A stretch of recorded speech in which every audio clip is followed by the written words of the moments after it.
এক ব্যক্তি 700 টাকায় কিছু লেবু কিনে 5/7 20% লাভে এবং 2/7 15% ক্ষতি বিক্রি করে।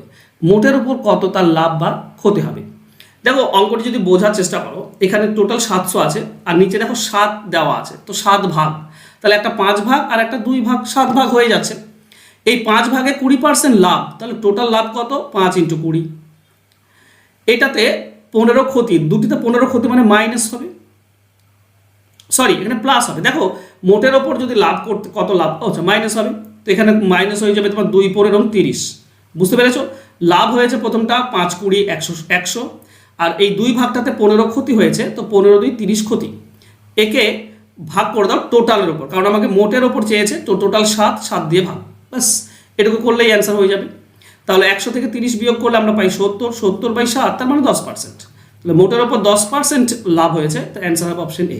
এখানে যদি -10 আসতো তাহলে মোটের ওপর ক্ষতি হতো 10%, প্লাস এসছে মানে লাভ হবে, অ্যান্সার হবে অপশন এ। আশা করছি পুরো ব্যাপারটা ক্লিয়ার। যদি ক্লিয়ার হয় অবশ্যই একটা লাইক করে দাও, আর যারা এখন সাবস্ক্রাইব করেনি চ্যানেলটি সাবস্ক্রাইব করে নাও, শেয়ার করলে তো আরও ভালো। ধন্যবাদ।